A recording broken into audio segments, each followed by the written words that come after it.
Hi friends, ನಮಸ್ಕಾರ friends. ಈ ವಿಡಿಯೋದಲ್ಲಿ ಫೋನ್ ಪೇನ ನಾವು ಎ.ಟಿ.ಎಂ ಕಾರ್ಡ್ ಇಲ್ಲದೆ ನಾವು ಆಧಾರ್ ಕಾರ್ಡ್ನಿಂದ ಉಪಯೋಗ ಮಾಡುವುದು ಹೇಗೆ ಅಂತ ಈ ವಿಡಿಯೋದಲ್ಲಿ ನಾನು ನಿಮಗೆ ತಿಳಿಸ್ಕೊಡ್ತಾ ಇದ್ದೀನಿ. ಫ್ರೆಂಡ್ಸ್, ದಯವಿಟ್ಟು ಈ ವಿಡಿಯೋನ ಲೈಕ್ ಮಾಡಿ, ಹಾಗೆಯೇ ಈ ವಿಡಿಯೋನ ಎಲ್ಲರಿಗೂ ಶೇರ್ ಮಾಡಿ. ನೀವಿನ್ನೂ ನಮ್ಮ ಚಾನಲನ್ನು ಸಬ್ಸ್ಕ್ರೈಬ್ ಮಾಡ್ಕೊಂಡಿಲ್ಲ ಅಂದರೆ ವಿಡಿಯೋದ ಕೆಳಗಡೆ ಇರುವ ಸಬ್ಸ್ಕ್ರೈಬ್ ಮೇಲೆ ಕ್ಲಿಕ್ ಮಾಡಿಕೊಂಡು ನಮ್ಮ ಚಾನಲನ್ನು ಸಬ್ಸ್ಕ್ರೈಬ್ ಮಾಡ್ಕೊಳ್ಳಿ. ಹಾಗೆಯೇ ಪಕ್ಕದಲ್ಲಿ ಬರುವ ಬೆಲ್ ಮೇಲೆ ಕ್ಲಿಕ್ ಮಾಡಿದ್ರೆ ಅಲ್ಲಿ ನಿಮಗೆ 3 ಆಪ್ಷನ್ ಕಾಣುತ್ತೆ. ಮೇಲ್ಗಡೆ ಆಲ್ ಅಂತ ಆಪ್ಷನ್ ಇರುತ್ತೆ, ಅದರ ಮೇಲೆ ಕ್ಲಿಕ್ ಮಾಡಿ. ನಾವು ಯಾವುದೇ ಹೊಸ ವಿಡಿಯೋಸ್ಗಳನ್ನು ಅಪ್ಲೋಡ್ ಮಾಡಿದ್ರೆ ಎಲ್ಲರಿಗಿಂತ ಮೊದಲು ನೀವೇ ನೋಡ್ತೀರಿ. ಫ್ರೆಂಡ್ಸ್, ನೀವು ಫೋನ್ ಪೇನ ಎ.ಟಿ.ಎಂ ಕಾರ್ಡ್ ಇಲ್ಲದೆ ನೀವು ಆಧಾರ್ ಕಾರ್ಡ್ನಿಂದ ಬಳಸಬೇಕಂದ್ರೆ ಮೊದಲು ನೀವು ನಿಮ್ಮ ಫೋನ್ ಪೇ ಅಪ್ಲಿಕೇಶನ್ನ ಓಪನ್ ಮಾಡಿ. ಅಲ್ಲಿ ನಿಮಗೆ ನಿಮ್ಮ ಪ್ರೊಫೈಲ್ ಇರುತ್ತಲ್ಲ, ನಿಮ್ಮ ಪ್ರೊಫೈಲ್ ಮೇಲೆ ಕ್ಲಿಕ್ ಮಾಡಿ. ನಿಮ್ಮ ಪ್ರೊಫೈಲ್ ಮೇಲೆ ಕ್ಲಿಕ್ ಮಾಡಿದ್ರೆ ಅಲ್ಲಿ ನಿಮಗೆ ಬ್ಯಾಂಕ್ ಅಕೌಂಟ್ ಅಂತ ಒಂದು ಆಪ್ಷನ್ ಇರುತ್ತೆ, ಅದರ ಮೇಲೆ ಕ್ಲಿಕ್ ಮಾಡಿ. ಅದರ ಮೇಲೆ ಕ್ಲಿಕ್ ಮಾಡಿದ್ರೆ ಅಲ್ಲಿ ನಿಮಗೆ ಡೆಬಿಟ್ ಕಾರ್ಡ್ ಮತ್ತು ಆಧಾರ್ ಕಾರ್ಡ್ ಆಪ್ಷನ್ ತೋರಿಸುತ್ತೆ.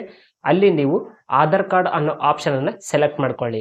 ನೀವಲ್ಲಿ ಆಧಾರ್ ಕಾರ್ಡ್ ಅನ್ನೋ ಆಪ್ಷನ್ ಅನ್ನು ಸೆಲೆಕ್ಟ್ ಮಾಡ್ಕೊಂಡ ನಂತರ ಅಲ್ಲಿ ನಿಮಗೆ ನಿಮ್ಮ ಆಧಾರ್ ಕಾರ್ಡ್ನ ಮೊದಲ 6 ನಂಬರ್ಗಳನ್ನು ಎಂಟರ್ ಮಾಡಲು ಕೇಳುತ್ತೆ. ಅಲ್ಲಿ ನೀವು ನಿಮ್ಮ ಆಧಾರ್ ಕಾರ್ಡ್ನ ಮೊದಲ 6 ನಂಬರ್ಗಳನ್ನು ಎಂಟರ್ ಮಾಡಿ. ನೀವಲ್ಲಿ ನಿಮ್ಮ ಆಧಾರ್ ಕಾರ್ಡ್ನ ನಂಬರ್ ಎಂಟರ್ ಮಾಡಿದ ಮೇಲೆ ಅಲ್ಲಿ ನಿಮಗೆ OTP ಬರುತ್ತೆ. OTPನ ಎಂಟರ್ ಮಾಡಿ.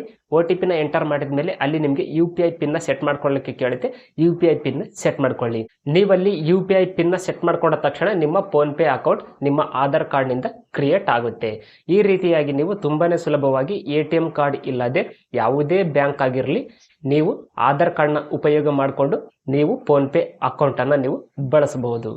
ಫ್ರೆಂಡ್ಸ್, ಈ ವಿಡಿಯೋ ನಿಮಗೆ ಇಷ್ಟ ಆದರೆ ಈ ವಿಡಿಯೋನ ಲೈಕ್ ಮಾಡಿ, ಶೇರ್ ಮಾಡಿ, ಹಾಗೂ ನೀವಿನ್ನೂ ನಮ್ಮ ಚಾನಲನ್ನು ಸಬ್ಸ್ಕ್ರೈಬ್ ಮಾಡ್ಕೊಂಡಿಲ್ಲ ಅಂದರೆ ಈಗಲೇ ಸಬ್ಸ್ಕ್ರೈಬ್ ಮಾಡ್ಕೊಳ್ಳಿ. Thanks for watching. Take care.